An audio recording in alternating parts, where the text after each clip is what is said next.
The factor that contributed most to the demise of the Republic was not, in fact, the war, but rampant self-interest, endemic to the political process our ancestors engineered.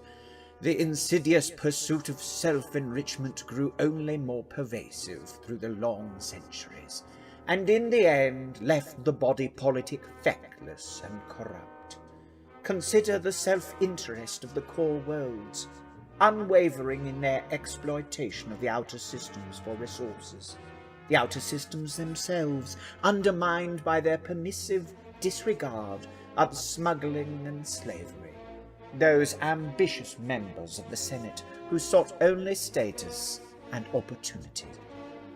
The reason our Emperor was able to negotiate the dark waters that characterized the terminal years of the Republic and remain at the helm through a catastrophic war that spanned the galaxy is that he has never been interested in status or self-glorification. On the contrary, he has been tireless in his devotion to unify the galaxy and assure the well-being of its myriad populations. Now, with the institution of sector and over-sector governance, we are in the unique position to repay our debt to the Emperor for his decades of selfless service by lifting some of the burden of quotidian rulership from his shoulders. By partitioning the galaxy into regions, we actually achieve a unity previously absent.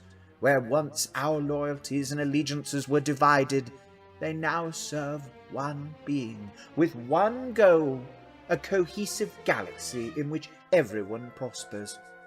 For the first time in 1,000 generations, our sector governors will not be working solely to enrich Coruscant and the core worlds, but to advance the quality of life in the star systems that make up each sector, keeping the spaceways safe, maintaining open and accessible communications, assuring that tax revenues are properly levied and allocated to improving the infrastructure.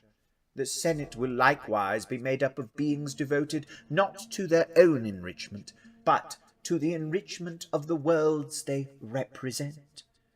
This bold vision of the future requires not only the service of those of immaculate reputation and consummate skill in the just exercise of power, but also the service of a vast military dedicated to upholding the laws necessary to ensure galactic harmony.